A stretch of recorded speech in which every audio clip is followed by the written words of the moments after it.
পাডুকোনের জায়গা নিতে চলেছেন আলিয়া। সঞ্জয় লীলা ভাঞ্চালীর প্রযোজনা সংস্থার ঘনিষ্ঠ সূত্রের খবর, বৈজু বাওরাতে দীপিকার পরিবর্তে আলিয়া ভট্ট রণবীর সিং এর বিপরীতে অভিনয় করবেন। এই মুহূর্তে রণবীর আলিয়া করণ জোহর পরিচালিত রকি और রানী কি প্রেম কাহিনী শুট করছে। তারই মাঝে খবর এলো সঞ্জয়ের পরের ছবিতেও সম্ভবত তারাই জুটি বাঁধবেন। ছবির পরিকল্পনা শুরু হওয়ার প্রথম দিন থেকে সকলের ধারণা ছিল বলি ও কি রাসলীলা, রামলীলা, বাজিরাও মাস্তানি, পদ্মাবত এর মতো বৈজু বাওরাতেও দীপিকাই অভিনয় করবেন রণবীরের বিপরীতে।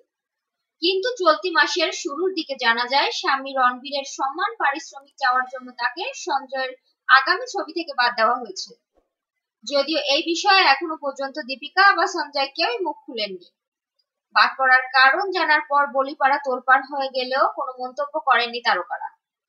এই জলঘোলার সপ্তাহখানেক পরেই সর্বভারতীয় এক সংবাদ মাধ্যমের খবরে জানা যায় দীপিকার পরিবর্তে আলিয়ার নাম উঠে এসেছে, যদিও এখনো সবকিছুই প্রাথমিক পর্যায়ে।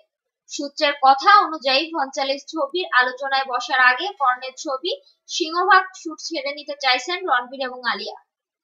তাই কথাবার্তা না হওয়া পর্যন্ত কিছুই বোঝা যাচ্ছে না। সেলিব্রিটিদের নতুন সব নিউজ পেতে আমাদের চ্যানেলটি অবশ্যই সাবস্ক্রাইব করবেন।